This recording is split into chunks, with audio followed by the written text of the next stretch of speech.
我们种萝卜啊，特别是白萝卜啊，最坑人的一件事呢，就是到了白萝卜收获期的时候，你掰开白萝卜，发现出现糠芯儿啊。这个呢，有时候你在种植过程当中稍微不注意管理，就会出现这种情况。一旦你的萝卜糠芯儿以后，它不是影响产量的问题了，它是直接影响你这个萝卜的商品性。基本上没人去买你这个萝卜实际上萝卜糠芯了，这一个不是病害，完全是因为你在这个种植管理当中管理的不好，出了问题造成的。主要的原因呢，就是里面的细胞在膨大，到后期又出现缩小，就是有时候我们在这个水的管理出现你这个田间的忽干忽湿，土壤湿度比较高的时候细胞冲水膨大，然后过了一段时间呢，又处于长时间的干旱时候，那么细胞呢就变小这样的话，你细胞和细胞之间就出现空隙，这就是我们常说的糠芯儿这样的问题。当然了，如果严重的情况下，那就是空心了。所以说呢，我们在种植管理当中一定要注意土壤始终保持见干见湿另外一种呢，就是在整个白萝卜的生长期注意棚肥的使用。棚肥如果施对了情况下也可以有效的去避免这个白萝卜糠芯问题建议在生长期呢采用叶面喷雾的方法，至少呢喷施3次一般间隔10天左右喷施1次，这样的情况下也会降低你这个白萝卜的糠芯问题。现在这个白菜开始包芯了，包芯当中病害就开始起来了，其中有一个病害是一个经常性发生的病害很容易打药防治不住。什么病害呢？我们叫做干烧芯儿。实际上它不是一个真菌细菌病害，所以说你使用再多的农药不管用，真不管用。因为什么呢？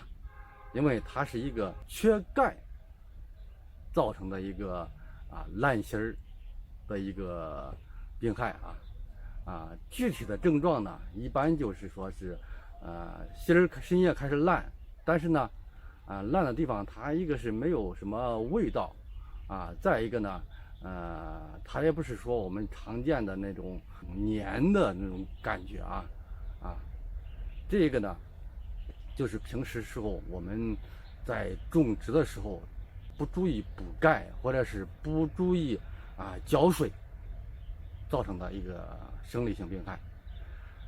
一般这种病害呢，首先的症状就是在这个白菜的叶缘就边干开始变干，然后随后开始往里面去蔓延。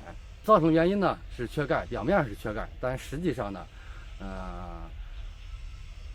原因很复杂。为啥呢？可能有些种植户他说我种植白菜的时候知道但是我刻意为了避免缺钙，我就补钙糖中钙螯合钙再使用。但是为啥还会缺呢？可能还有第二个原因，就是你土壤干旱。土壤干旱以后，那么你这个土壤当中的钙元素就不会顺利的被作物根系吸收。如果你仅仅通过叶面去补充那么这个量是比较少的。所以说呢，有时候我们不能让土壤太干旱了。出现干烧芯的情况下我们种植户一定要及时的补充钙肥同时呢还要使用去农药。为什么说呢？因为虽然是干烧芯是生理性病害，但是它一旦腐烂以后会形成伤口这时候那些真菌细菌类的一些病菌呢会趁虚而入，还会感染。所以说呢，在补钙的同时呢，对这个真菌细菌病害呢要进行预防。一个粉丝给我寄过来了一个礼物大家看是什么东西不知道？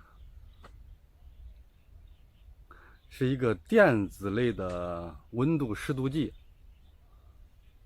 它这个和常规的不一样，就是说这个电子类的温度计挂在棚里面你可以显示观看，同时呢在这个手机端呢，它有一个 APP，它是连着网的。同样，你可以就是没有到大棚里面，你在其他地方，同样可以看到你这个大棚里面实时的温度。我看到以后马上就喜欢了，把它挂到我们这个柱子上。它这个唯一不好的地方就是没有悬挂的地方，没有悬挂的地方，所以只能用这个压模绳啊，给它固定到这个位置啊，就固定到这个地方，只能是这样了，别的没有其他办法。就挂在这个地方吧，朝向北边，因为朝向南边以后很容易太阳暴晒，北边会好一点，还不好挂呢。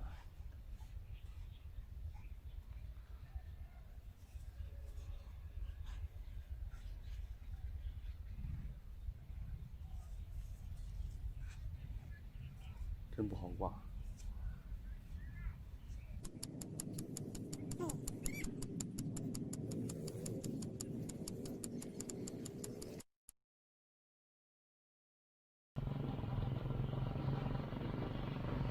用这个算，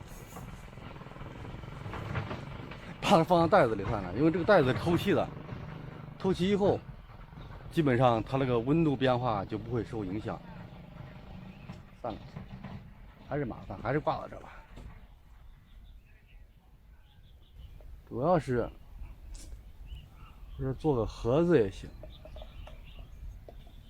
先这样挂吧。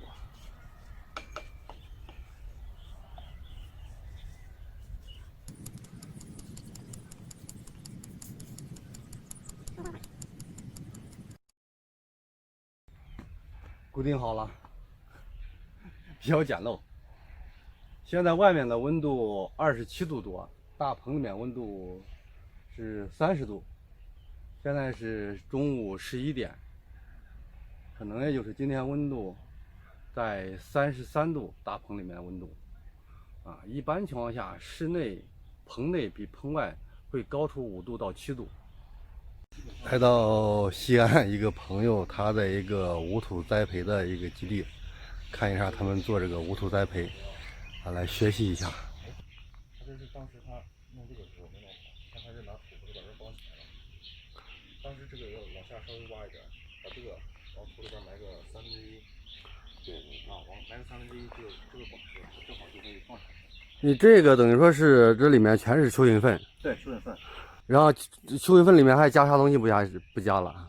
这个要经过就是拉的时候那边有一个调配，调配完了之后，然后就直接可以种。你个调配这边是配啥东西了？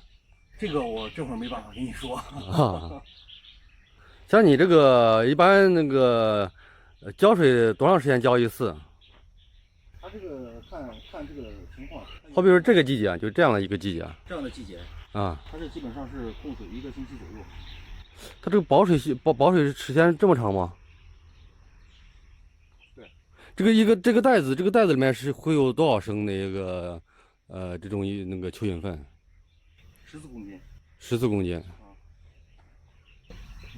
长势还挺不错的，它这个。实际上这也是一种另外的一种无土栽培的模式。